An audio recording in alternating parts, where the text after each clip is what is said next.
Estamos definindo à noite o Evangelho. Como eu havia falado, eu queria muito falar sobre Lucas 15. Lucas 15. E sobre Lucas 15 eu quero falar sobre o texto aproximando de Deus. A grande maioria de vocês conhece Lucas 15. Por que você conhece Lucas 15? Talvez não saiba o nome, quando fala Lucas 15, o que tem em Lucas 15, mas você conhece a chamada parábola do filho pródigo. Que nós vamos fazer uma correção com respeito ao próprio nome, nessas próximas oportunidades que eu tiver de pregar em Lucas 15. Não estou garantindo que vou terminar o conteúdo e também não tenho pressa, mas eu acredito piamente que o centro do entendimento do Evangelho de Jesus está em Lucas 15. Um dos grandes problemas ligados ao Evangelho, não só da definição, dizer que o Evangelho é boas novas, como você acompanhou nos últimos domingos. Se não acompanhou, você pode ir lá no YouTube, César TV, e você acompanhar as outras mensagens. Mas Lucas 15 vai explicar muitas coisas para cada um de nós. Aqueles que, de alguma forma, têm uma intenção de abraçar o Evangelho de Jesus, Lucas 15 explica. Lucas 15 também explica para aqueles que já fazem tempo que estão no Evangelho de Jesus. Lucas 15 explica. Lucas 15 explica muito bem o que é o relacionamento de Deus com o ser humano e o que é o relacionamento de Jesus com as classes de pessoas. Então eu oro e desejo que a gente venha a entender Lucas 15. Vamos orar mais uma vez. Senhor Deus, peço a Tua graça, direção para as nossas vidas e o nosso coração, enquanto nós vamos estudar a Tua palavra, nessa noite em Lucas 15. Eu rogo que Teu Espírito Santo venha trazer entendimento e compreensão desse texto para cada um de nós, para a glória do Senhor, no nome de Jesus. Amém. Eu não vou ler o texto é grande, 32 versículos, mas a maneira que eu for lendo, eu vou explicando e aplicando os detalhes desse texto. Eu queria dar uma introdução. Uma das grandes capacidades de Jesus, se você já leu os evangelhos, é que ele tinha sempre uma história, uma pequena história para contar, para ilustrar um princípio espiritual. Faz parte da vida de Jesus, nos evangelhos, contar histórias. E dentre essas histórias estão as parábolas. Quando eu era jovenzinho e frequentava uma igreja em Uberlândia, a nossa professora da escola dominical repetia domingo após domingo, quando ela explicava sobre as 40 parábolas de Jesus no Novo Testamento. Ela sempre dizia o seguinte: o que é uma parábola? Parábola é uma história terrena com sentido celestial. Parábola é uma história dessa terra, coisas que acontecem aqui, mas que no final tem um sentido espiritual. A palavra parábola, que ocorre no Novo Testamento pela boca e o ensino do Senhor Jesus, significa colocar as coisas lado a lado, fazer um paralelo. Então, paralelo com o quê? Com coisas dessa vida, com as coisas espirituais. Apenas para a sua informação, nós temos 10 parábolas no livro de Mateus, 2 no livro de Marcos e 28 no livro de Lucas, somando 40 parábolas. 40 parábolas. 40 histórias que Jesus contou para ilustrar verdades espirituais. São histórias fictícias, mas que baseiam em episódios cotidianos com o fim de entendermos as verdades de Deus. Em Lucas 15, nós temos uma parábola em 3 partes. Uma parábola em 3 partes. Nós temos a parábola dividida da seguinte maneira: a ovelha que se perdeu e foi achada, a moeda perdida pela proprietária que foi achada, e um filho que se perdeu e que foi achado. Agora, a parábola, ela nasce de um problema. Veja versículos 1 e 2, que diz o seguinte. Bora lá? Aproximavam-se de Jesus todos os publicanos e pecadores para o ouvir, e murmuravam os fariseus e os escribas, dizendo: este recebe pecadores e come com eles. A parábola começa com um problema. Qual o problema? Primeiro, Jesus está ali sentado e se reúne a Jesus quem? Dois grupos de pessoas: publicanos e pecadores. Quem eram os publicanos? Entender os publicanos no Novo Testamento é muito importante para você ver a profundidade da aproximação de Jesus. Dominava na época de Jesus o Império Romano. E o Império Romano, quando ele entrava no local, ele estabelecia o quê? O sistema de leão, dos impostos de renda. Mas era muito mais do que isso. Um sistema de imposto que tirava do povo para subsidiar recursos do Império Romano.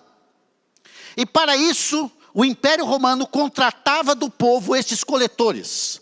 Esses coletores eram chamados de publicanos. Os coletores mais organizados e estratégicos tinham subcoletores, subpublicanos. De forma que esses homens faziam o seguinte: não só coletavam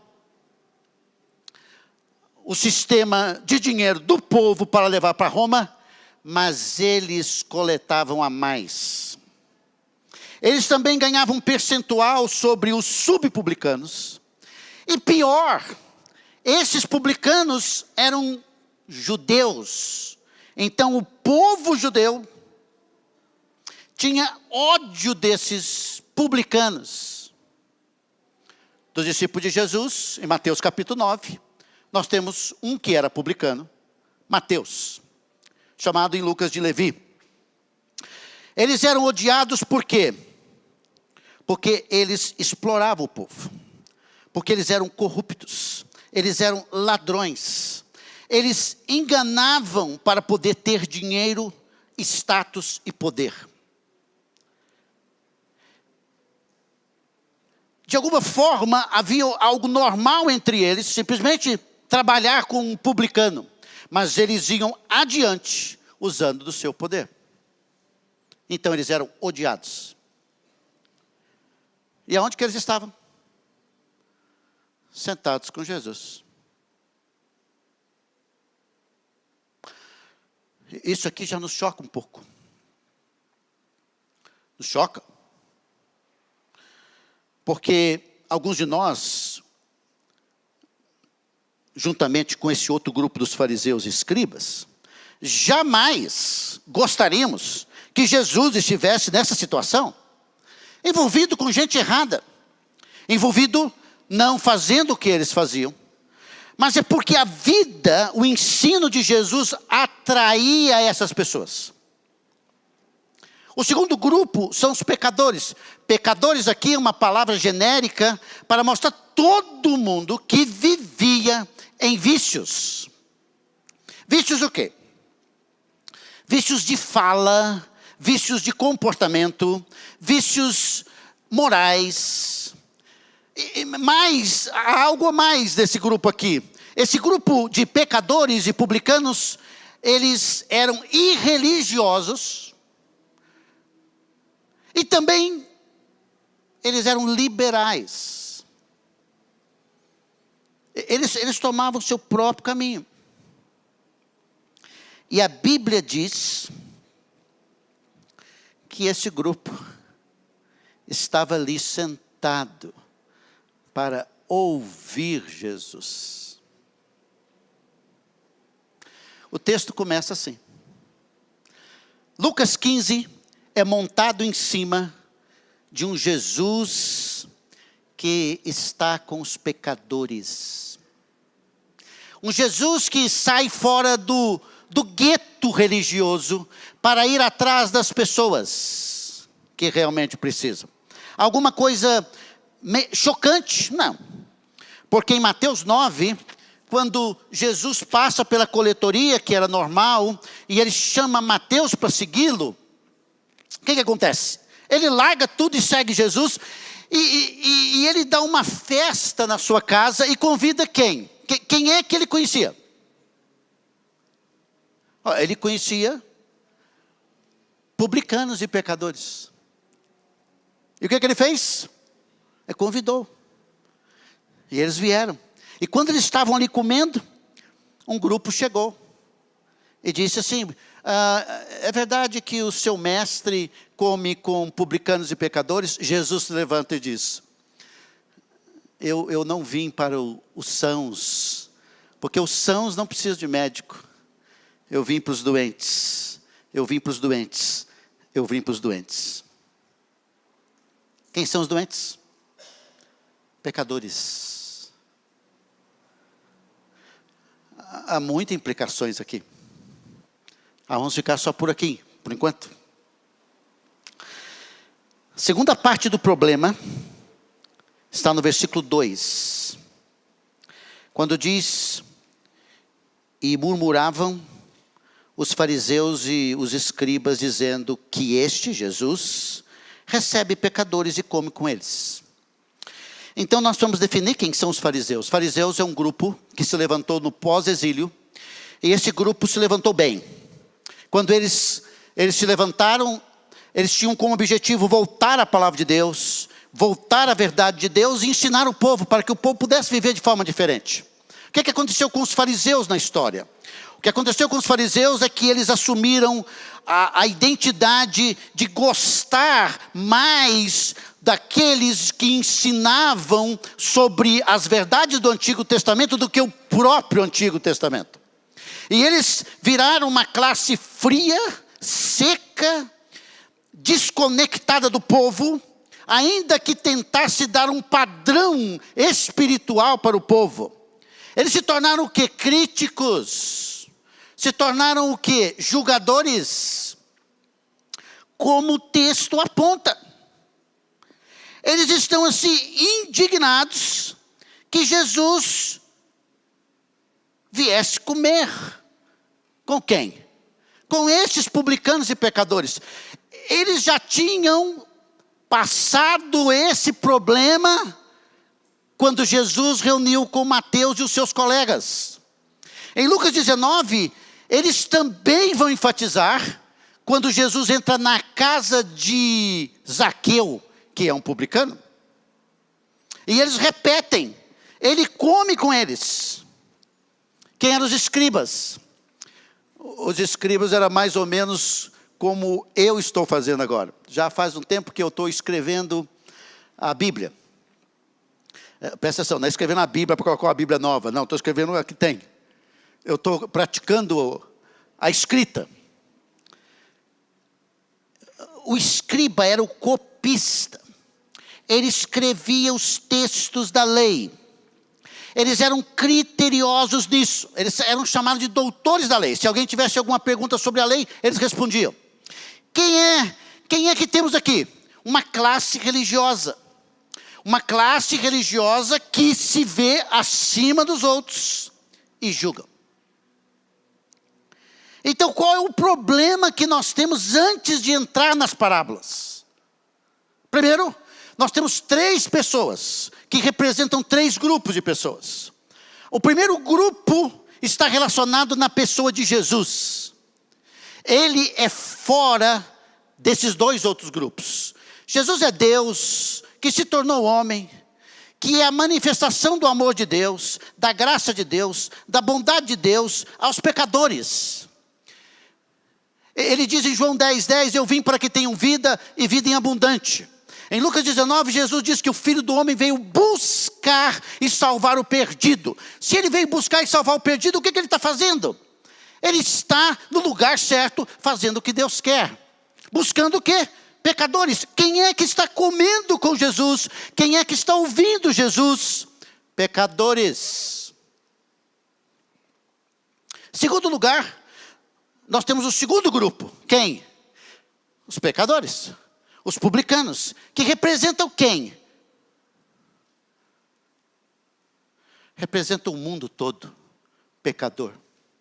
Mas antes de falar do mundo todo, a qualificação desse mundo todo são pecadores que estão envolvidos no profundo dos seus pecados.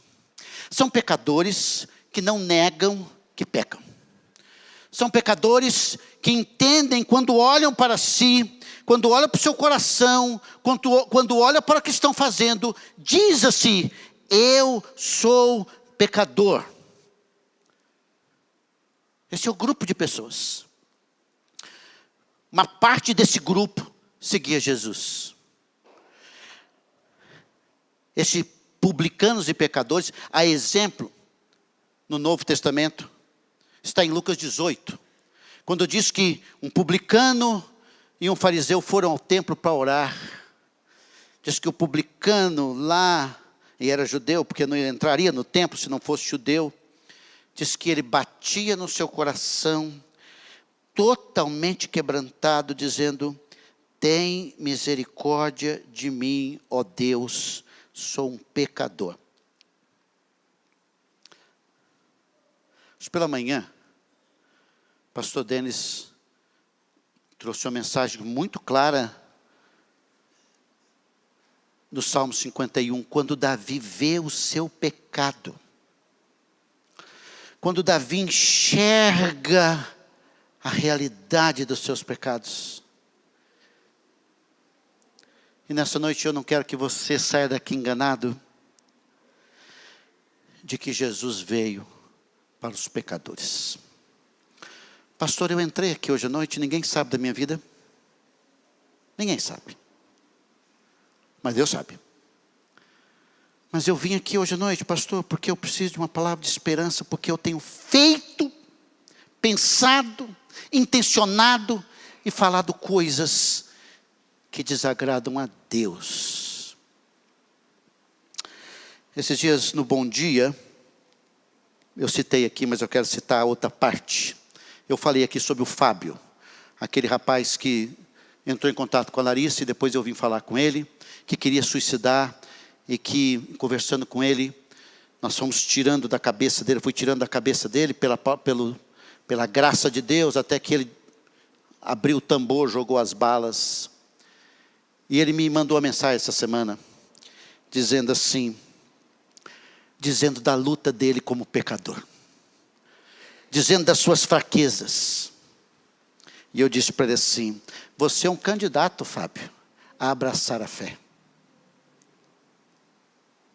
Então, a Bíblia é muito clara que Jesus veio para os pecadores, não para a gente certinha. Por quê? Porque o terceiro grupo dos fariseus e dos escribas, eles são os caras religiosos. Eles são os caras certinhos. Eles são aquelas pessoas que, como diz Lucas 18, ao entrar o publicano e o fariseu no templo, o fariseu diz para Deus assim: Senhor, graças te dou, porque não sou pecador como esse publicano. Jejuo tantas vezes, dou o dízimo, E Jesus diz assim, que o publicano saiu justificado, e não o fariseu, porque todo que se exalta será humilhado, e o que se humilha será exaltado.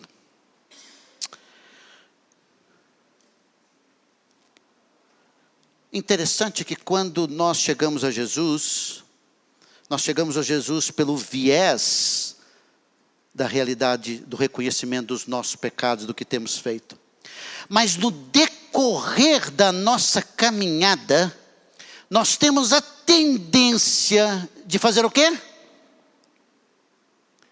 De nos tornarmos fariseus, escribas e religiosos.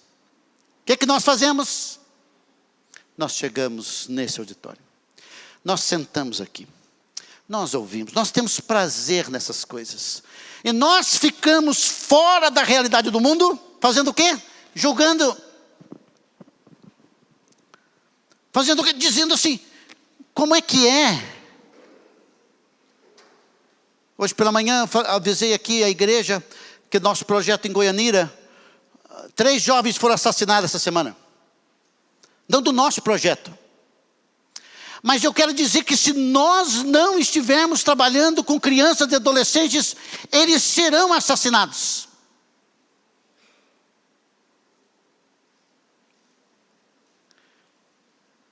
A nossa tendência natural é abraçar o evangelho, a comodidade, ou dizer para si, não, eu não sou como a turma da Lava Jato, eu não sou como esses caras que estão presos, eu não sou como esse cara lá do morro que mata os caras, eu não sou que nem esse assassino. Acredite, alguns de nós estamos aqui hoje conscientes de que boa parte dos assassinos devem morrer.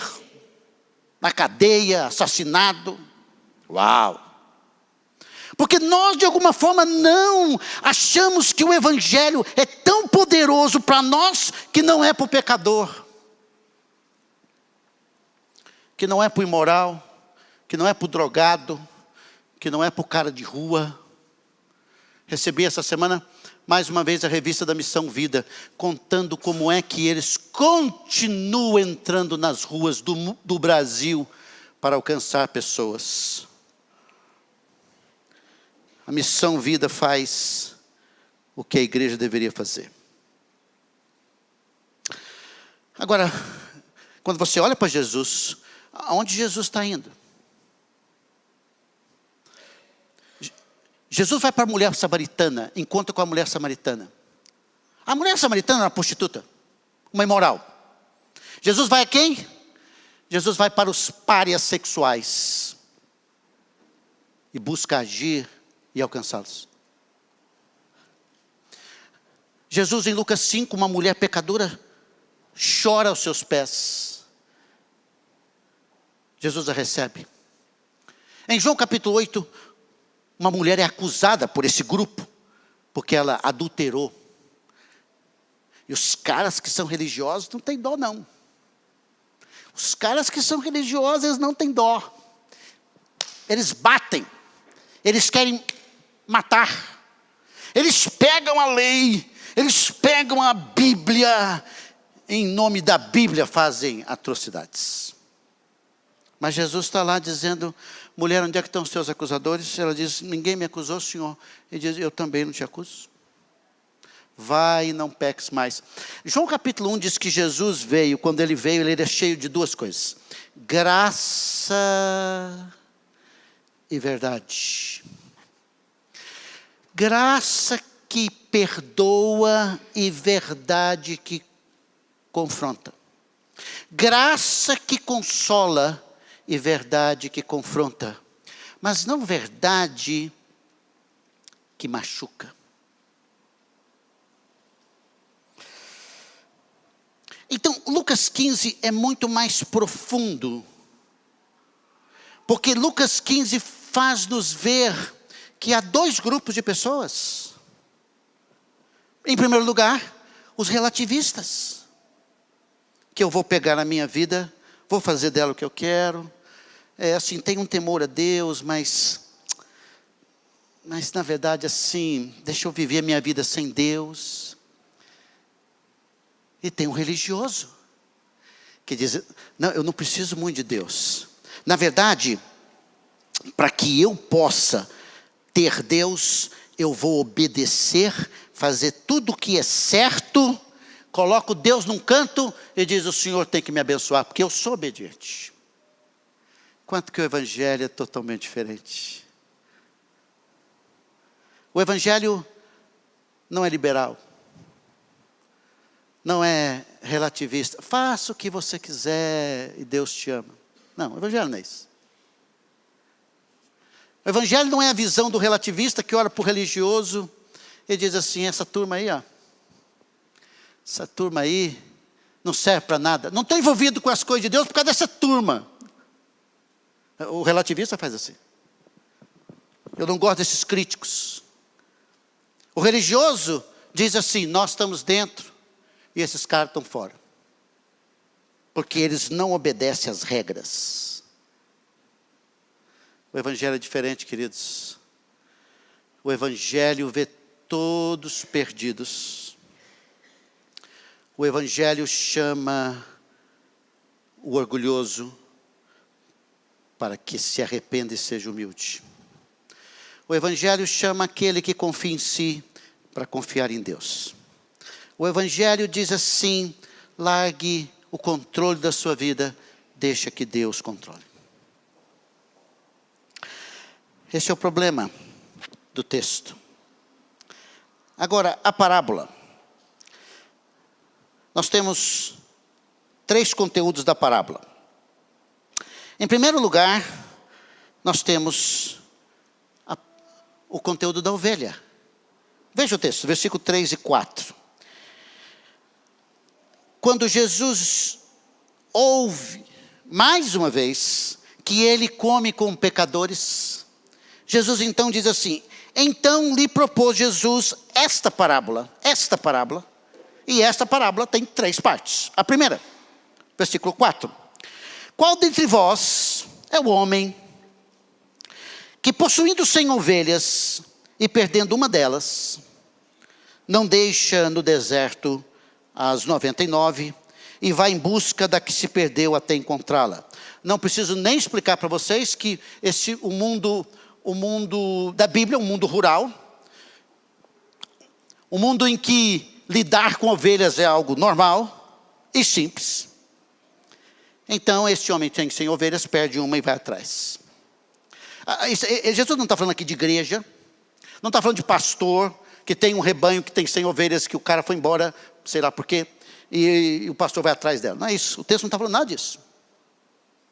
Nada disso. Observe o que o texto está dizendo. Diz que ele vai atrás da ovelha, achando-a, versículo 5, põe sobre os ombros, cheio de júbilo. Entra para casa, o que ele faz? Versículo 6, reúne amigos e vizinhos, dizendo-lhes, alegrai-vos comigo, porque já achei a minha ovelha perdida. Fica aí no versículo 6, para a gente poder entender a história. O cara tem 100 ovelhas, perde uma, e quem é pastor sabe o nome das ovelhas. E ovelha é um animal que não tem direção, então precisa de um pastor. Ele tem um relacionamento com essas ovelhas, ele perde as ovelhas, uma delas.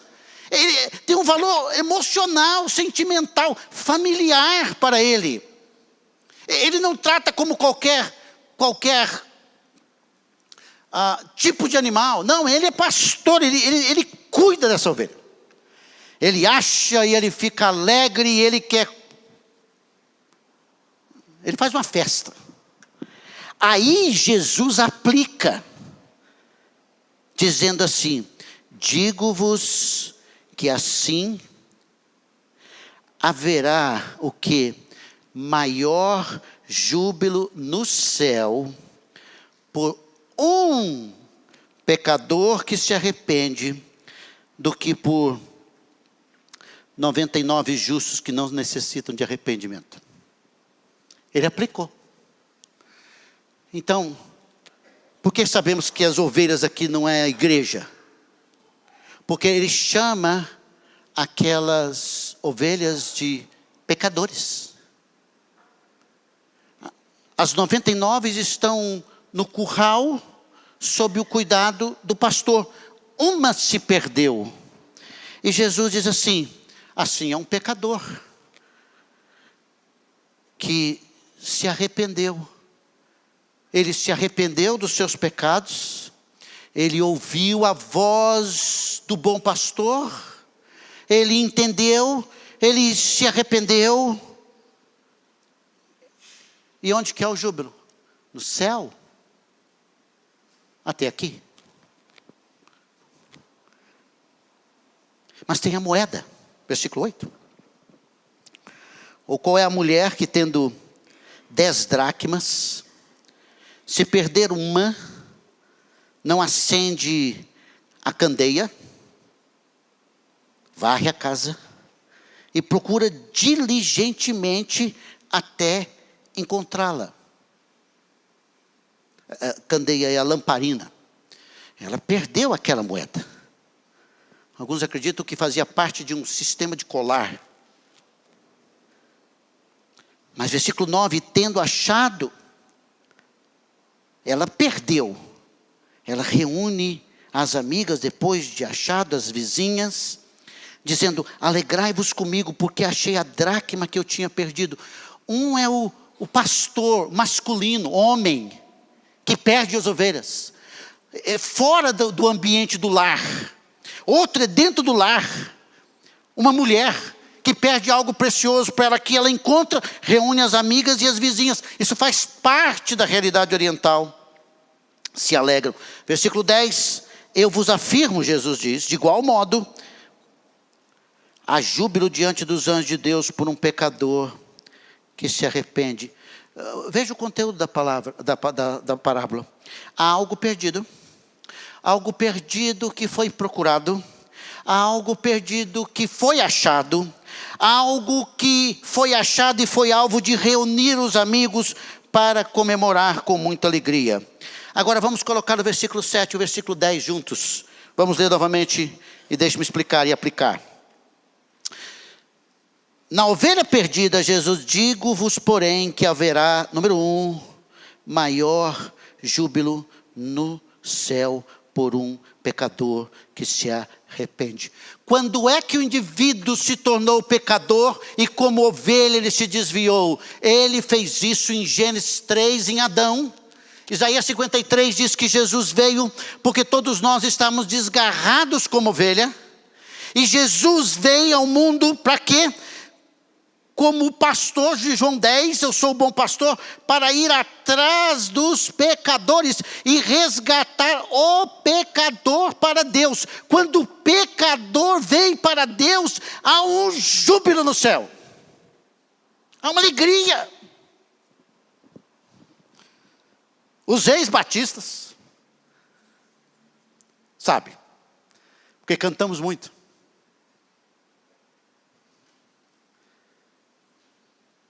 Cantamos um hino que diz que há alegria no céu quando um pecador volta para Deus. Ó, que belos hinos cantam lá nos céus.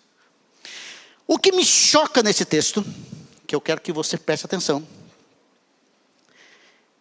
é o que Jesus diz da importância do um. Ele diz... Ele não fala que há um júbilo do céu, porque 99 estão no aprisco, cuidados pelo bom pastor. Não. Há uma alegria no céu, porque um pecador se arrependeu dos seus pecados. Se Jesus tivesse que sair do céu para salvar só você, ele faria. E os céus estariam em festa só por causa de você e de mim.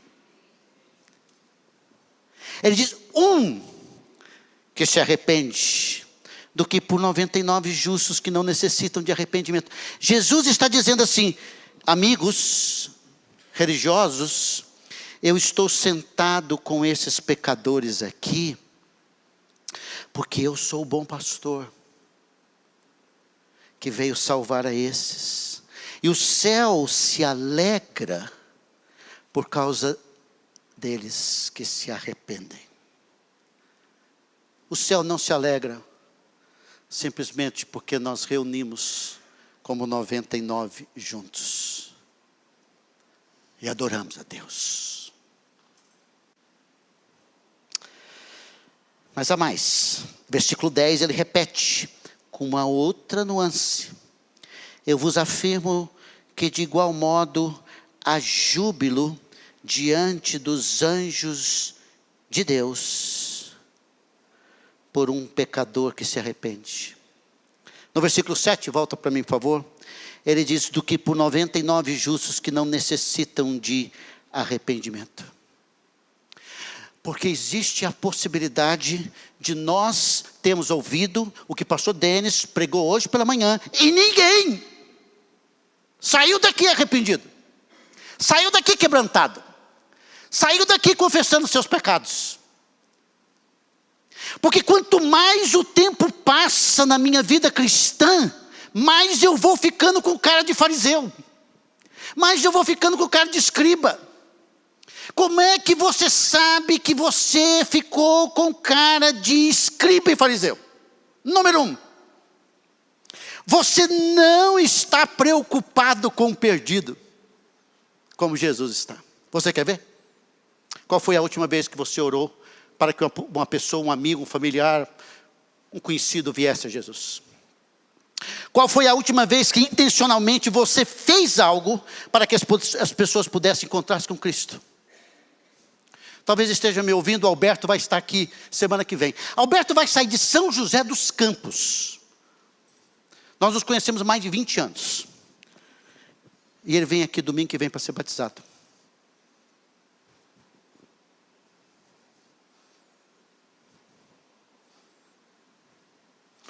Alberto sabe. Faz mais de 20 anos que eu estou orando pelo Alberto. Nós tivemos longas conversas já nesses anos. Eu, como pastor, posso assumir uma cara de religioso rapidamente. Posso manipular uma massa para fazer projetos, programas, estruturas que vêm fortalecer a nossa caminhada religiosa. Mas não é isso que Jesus ensina.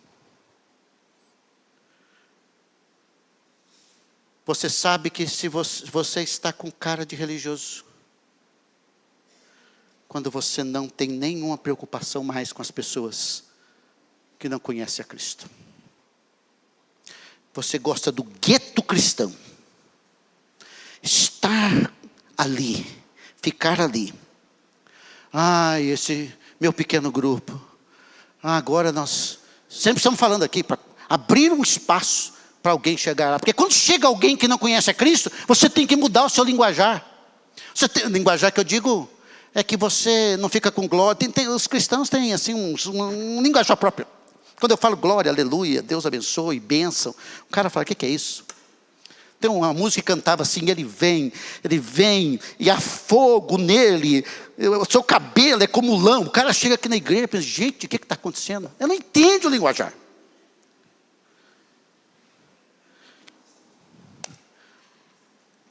Você sabe que você é religioso quando você perdeu a alegria da salvação.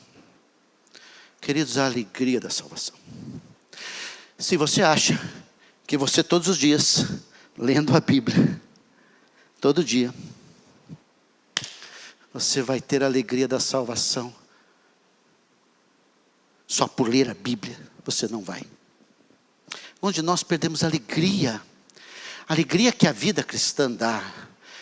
Nós não temos mais capacidade de sorrir, de ver as coisas acontecendo no reino espiritual.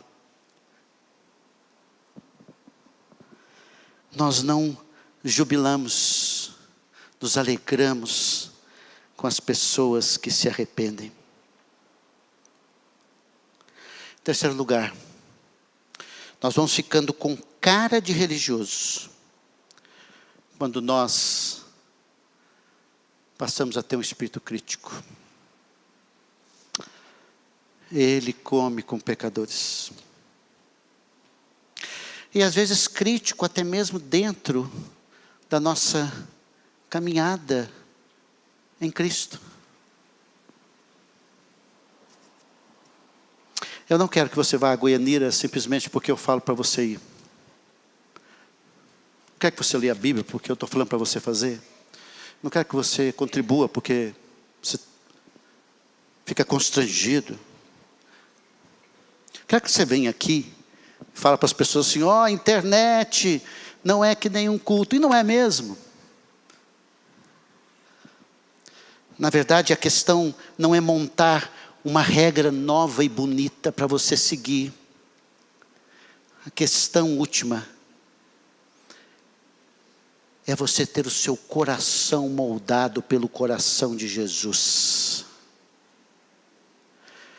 É você se questionar a partir de Jesus Cristo. Ele faria isso, ele falaria isto, ele pensaria isto. Um dos textos que eu mais gosto da Bíblia é Colossenses capítulo 3. Que ele diz para buscar as coisas do alto, pensar as coisas do alto e fazer morrer a natureza terrena. Mas alguns de nós, irmãos, somos tão religiosos que nos estranha muito o desconforto da fé. A gente não quer fazer mudança para nada na nossa vida. Nós queremos manter tudo do nosso jeito, do nosso controle, da nossa forma.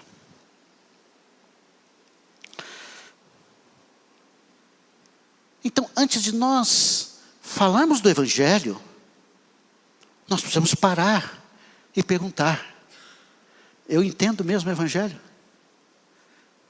A gente chega aqui nessa noite para ouvir essas verdades, sair daqui meditando nelas, mas para dizer, como o apóstolo Paulo disse hoje na nossa leitura de Colossenses capítulo 4, ele diz assim: vocês oram por mim para que Deus abra uma porta, para que eu possa falar como eu devo falar. Porque tem cristão que é assim, que ele acha, tem uns caras meio desequilibrados, ele acha porque ele é de Jesus, ele tem que arrebentar todas as portas e agredir as pessoas ao proclamar o Evangelho. Porque ele diz: estou falando em nome de Jesus. Não, nem o apóstolo Paulo fez isso. Ele diz assim: é preciso que Deus abra a porta à palavra.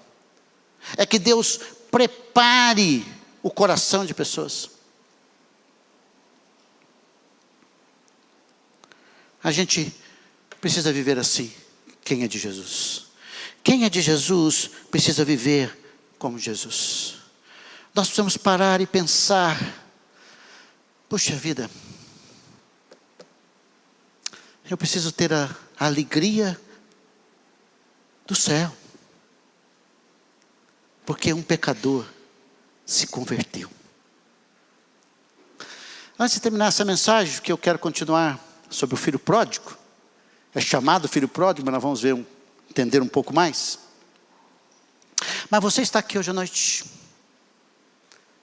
e a primeira coisa que eu quero que você entenda, você que está a caminho do encontro com Jesus,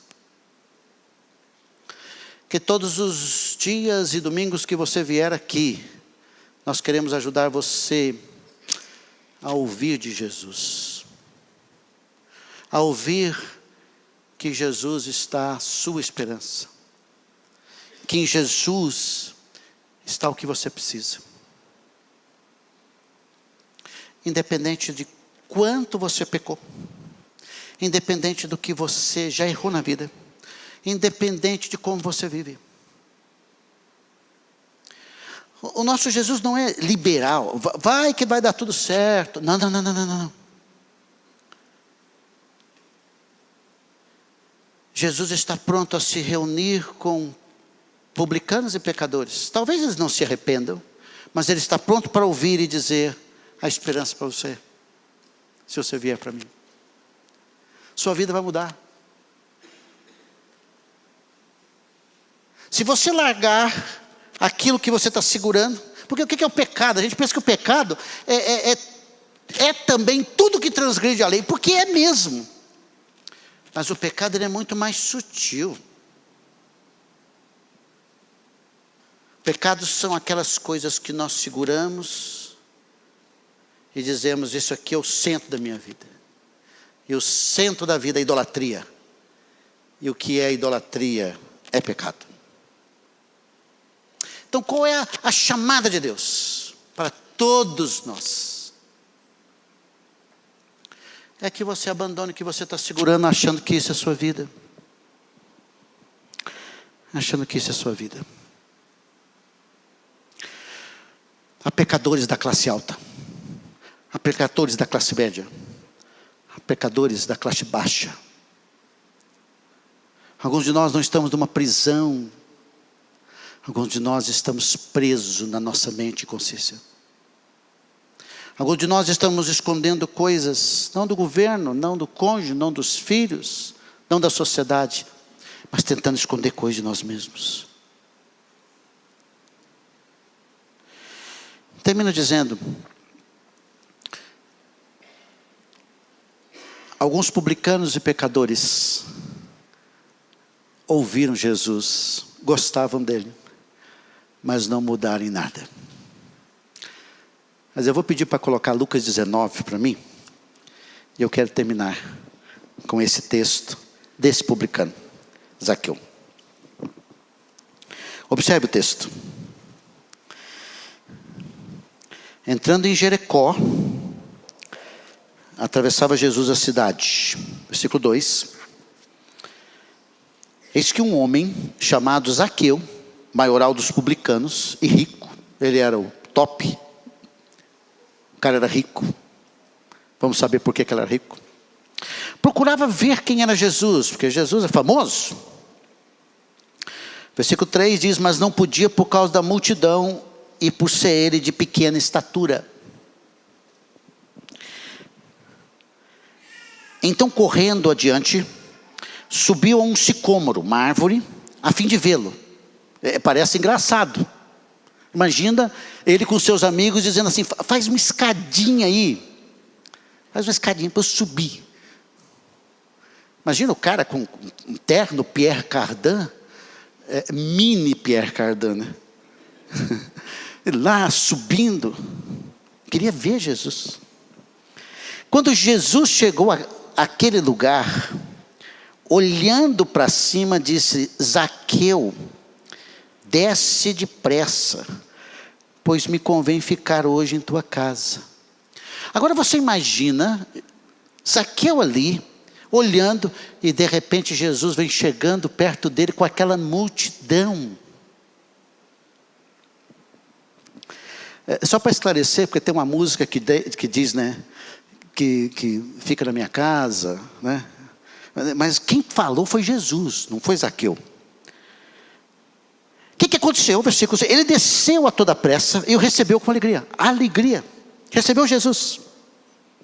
A moçada, versículo 7, religiosa, disse, todos os que ouviram isto, murmuravam, dizendo que ele, Jesus, se hospedara com um homem pecador, o publicano. Entre mentes, Zaqueu se levantou e disse ao Senhor, enquanto estava na casa, enquanto Jesus ensinava, enquanto ele ouvia, Zaqueu se levantou e disse ao Senhor, o apelo foi feito por ele. O que ele falou? Senhor, número 1, resolvo dar aos pobres a metade dos meus bens. Por quê? Porque o cara sabia que era rico, mas tinha roubado. Porque não há arrependimento que não tenha coisa prática. No caso dele, ele era rico porque era ladrão. Então o que ele fez? Ele diz, eu vou dar metade dos meus bens aos pobres. Não é dar aos pobres, é por uma forma de arrependimento. Número 2, se em alguma coisa tenho defraudado alguém, financeiramente, restituo 4 vezes mais. O cara estava disposto a pagar qualquer coisa que tenha feito de mal para alguém. Então, Jesus lhe disse, o que ele disse? Hoje houve salvação nesta casa. Como é que é? Por que houve salvação? Por que o cara, o Zaqueu se converteu? Por que Jesus disse que houve salvação? Porque o cara viu os seus pecados, se arrependeu deles e mudou de vida. É isso. Houve alegria no céu. Por que filho de Abraão? Porque Abraão é o pai da fé. Não é filho de Abraão simplesmente porque ele era judeu, É porque Abraão é o exemplo de alguém que creu em Deus. E ele diz, versículo 10, porque o Filho do Homem veio buscar e salvar o perdido. E por onde que nós estamos indo, queridos? Fazendo o quê? O cristianismo de hoje diz assim, porque Jesus veio para me dar uma bênção e me deixar rico. Porque Jesus veio a este mundo para me dar saúde. Porque Jesus veio para me dar um casamento. Porque, não é que não precisa casar, Jesus veio para me dar um filho. Jesus veio para me dar uma bênção. Para me dar uma bênção. Não.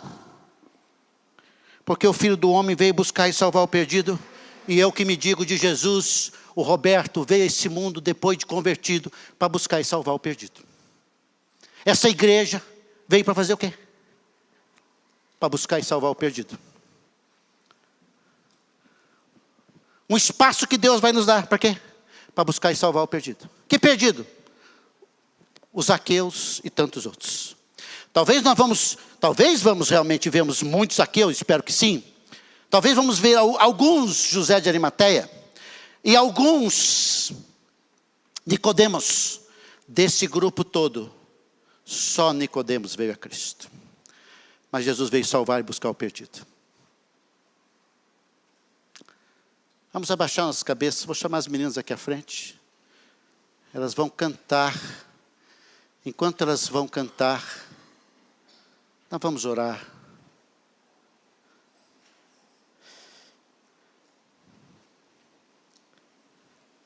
E vamos orar o quê? Vamos orar o que Deus colocou no seu coração para orar. Aquilo que você precisa mudar de vida diante do Senhor.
prazeres lá eu encontrei.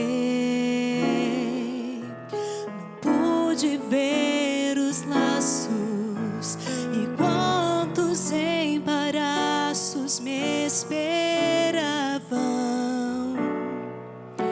e me entreguei.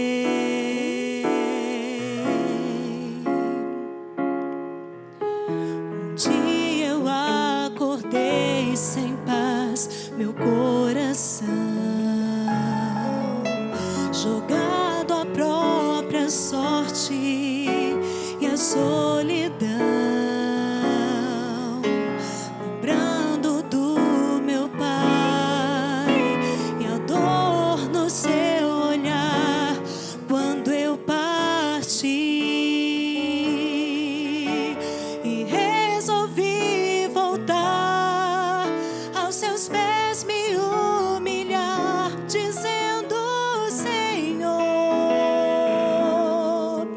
não mereço teu perdão, como o teu servo mais humilde quero ser, quero ser teu amor.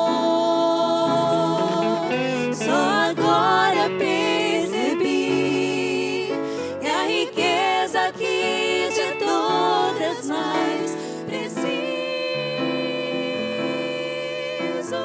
ter.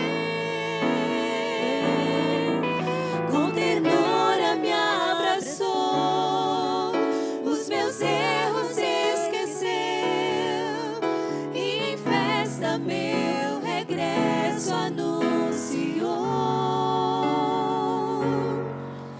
Quem no mundo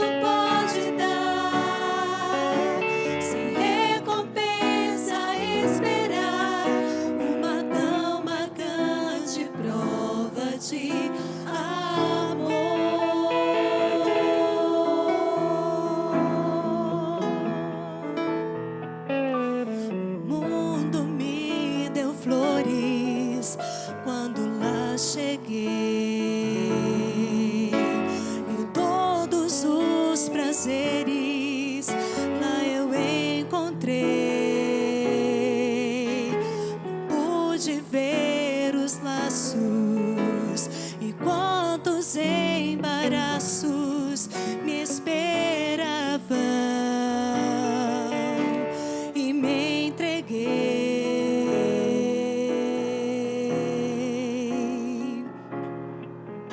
Um dia eu acordei sem paz, meu coração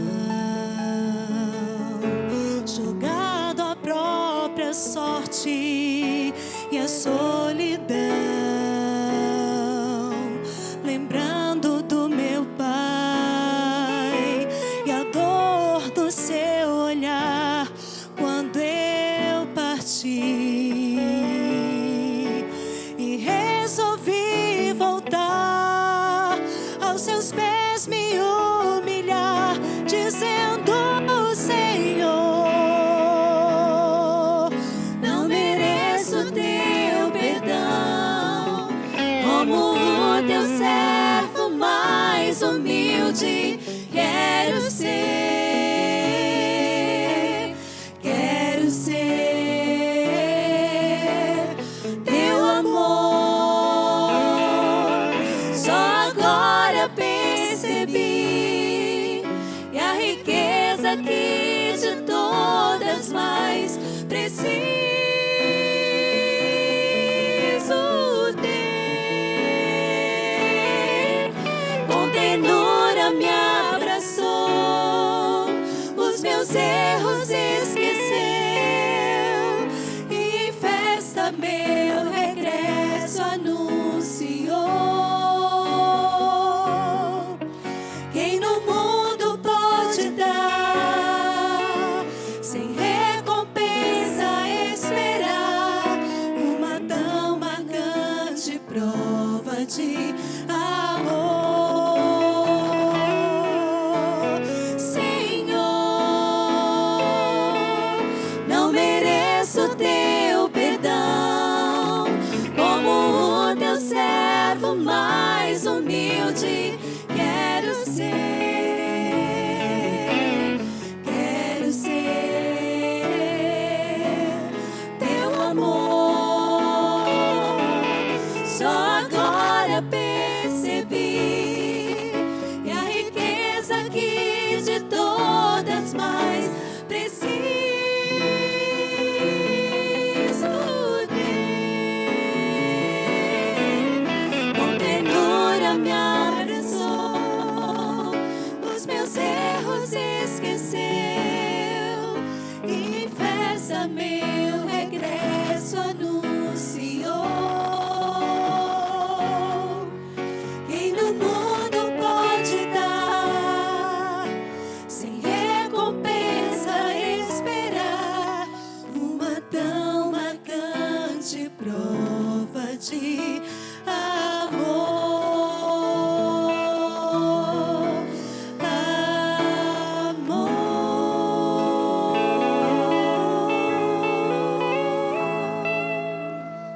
Amém. Obrigado, meninas. Vamos orar. Nosso Deus, obrigado pelo teu amor, tua bondade, tua graça. Obrigado por Jesus, que vem aqui nesse mundo para salvar pecadores. Muito obrigado, Senhor Deus, porque acredito que muitos entre nós entendeu a mensagem da salvação. Um dia na nossa história houve júbilo nos céus. Nós te bendizemos por isso, Pai. Ó Deus, mas nos livra, Senhor Deus, de voltarmos àquela vida que de lá saímos. Possamos voltar a um relacionamento com o Senhor cada vez mais próximo, mais simples e mais como de Jesus, que veio buscar e salvar o perdido. Possamos ser corajosos como Jesus e nos encontrarmos com os pecadores, não para sermos influenciados por eles, mas para falar-lhes de Jesus. Tenhamos a estratégia certa para isso. Livra-nos do espírito religioso. Possamos confessar isso hoje à noite. Possamos sair disso, em nome de Jesus. Ajuda-nos, Senhor Deus, a entender que não é a obediência fazer as coisas certinhas que nos aproximam ao Senhor. Ajuda-nos a entender que tudo é por graça. Oro também, Senhor Deus, por nossos amigos e amigas que estão aqui hoje à noite, que é um Jesus maravilhoso, que eles tiveram a oportunidade de ouvir e de abraçar. Ele continua sentado, ensinando e dizendo: esse não é o caminho, esse não é o caminho, isso não vai levar você a lugar nenhum. Venha para mim para encontrar a vida. E eu oro que pessoas venham encontrar-se com Jesus. Que esse ano seja um ano em que vidas se conheçam a Cristo através do ministério dessa igreja, para a glória do teu nome. Possamos ir, viver como Jesus, porque a igreja é o corpo de Cristo, pés e mãos do Senhor, nesse mundo, no século 21, aqui em Goiânia. Que assim possamos fazer, no nome do Senhor. Amém. Deus abençoe. Se você tiver alguma dúvida sobre alguma coisa dessa mensagem, eu estou aqui à frente, você pode vir perguntar, puder ajudar. Deus abençoe, boa semana, nos encontramos. Os que não vão viajar no feriado, cheguemos domingo.